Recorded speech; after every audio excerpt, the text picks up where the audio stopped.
Welcome to the Rove Report. I'm your host, British Matt. The world is our show, and we bring you the latest and greatest updates in travel news across the country and across the Atlantic. Each week, we will try and bring you the most relevant topics on restrictions and recommendations so that you can plan better, travel better, and live better. We are all living through unprecedented times right now, and we felt it important to make sure you have a place to come where you can find out positive news on updates and changes that benefit your life. Since this is our first episode, we will be bringing updates and news from the past month, and one of those stories is in Alaska. Alaska will now be imposing new travel restrictions on people arriving in the state, and that begun on August the 11th. The new rule places more of a burden on all incoming visitors. The rule stresses that non-residents coming to Alaska need to get tested within 3 days of their departure. If you don't have a negative test in hand, you need to show proof of a test in motion within the past 72 hours, and you will need to quarantine while you wait for your results. All non-residents who arrive without having tested in advance and cannot show proof of a test in motion will need to get a test at the airport. This is a pricey option though. It's been offered for $250 a test. Airport testing is still free to all Alaska residents. For those non-residents, obligations aren't over with the first nasal swab.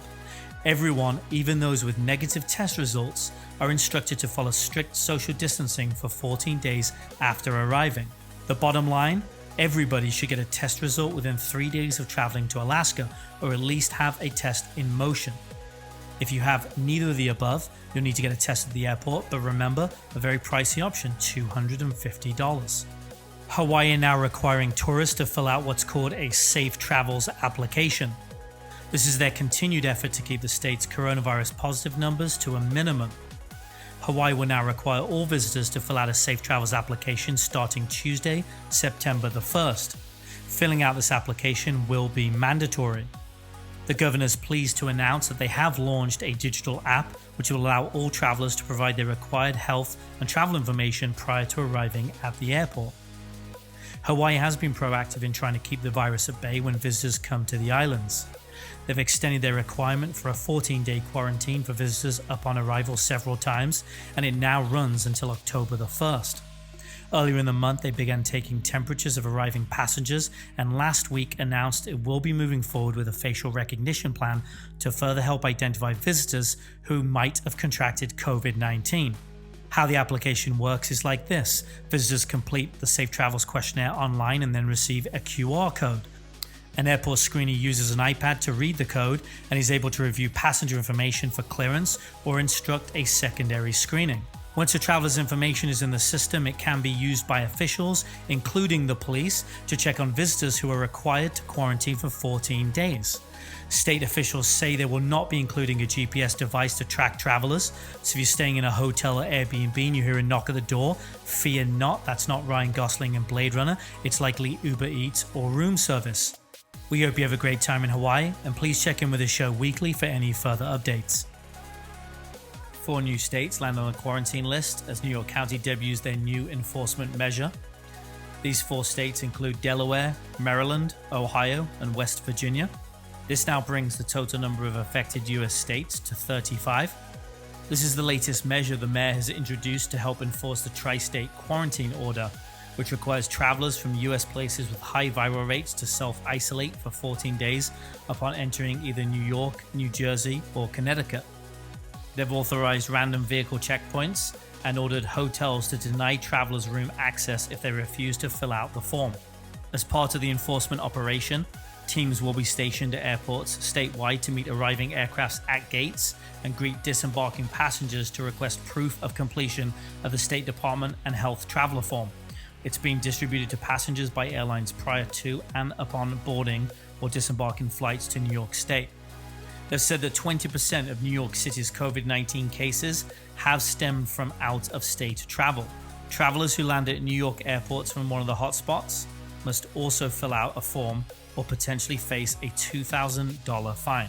The quarantine-restricted list is comprised of states and territories seeing COVID positivity rates of 10% or higher over a 7-day rolling period. Travelers come to New York from designated states through other means of transport, including trains and cars, must still fill out the form online.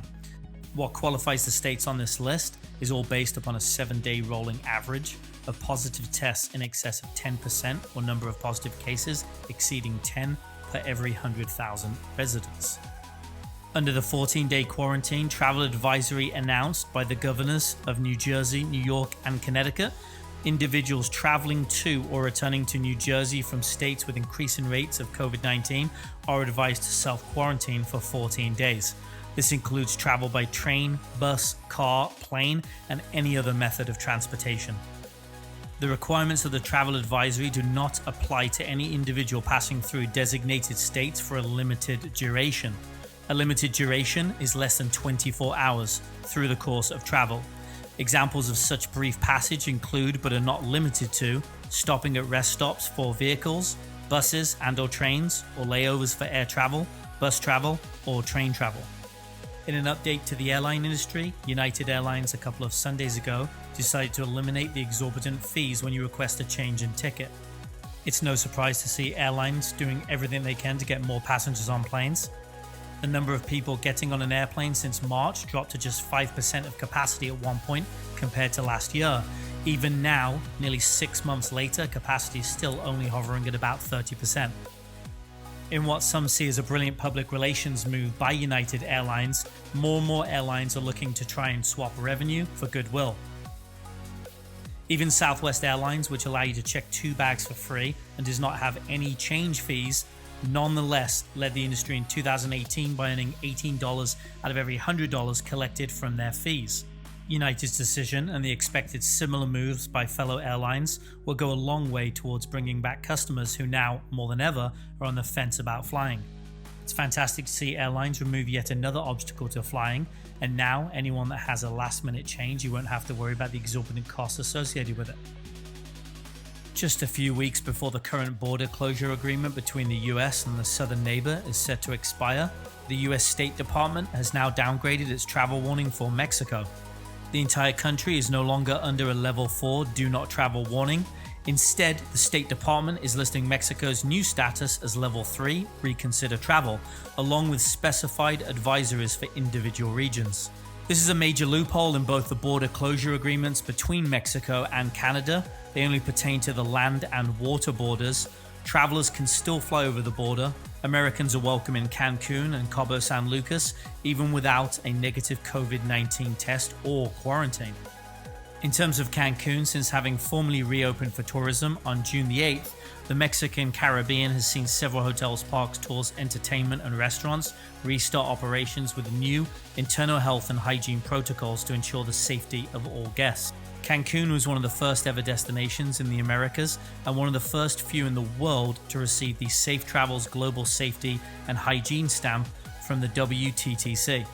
The stamp indicates that the destination has implemented the new safety measures for travelers that WTTC has recognized and approved. And that's all we have for this episode, but remember to check in each week for the latest updates in restrictions and recommendations. Thank you for your earbuds, and make sure to subscribe so you get notified of the next episode where we bring you updates to help you plan better, travel better, and live better. It's no question that COVID-19 has changed all of our lives, but what's important is that we have an optimistic outlook on the future in travel and tourism and still live our lives every day to the best of our abilities. We have no doubts that COVID-19 has made travel a lot more complicated, but we can assure you that tourism boards all around the world are doing their very best to ensure your safety and security and also give you a platform to travel once again. As your British host living in North America, operating an informative media company all around the world, be sure to stay healthy and happy, and we'll see you next week.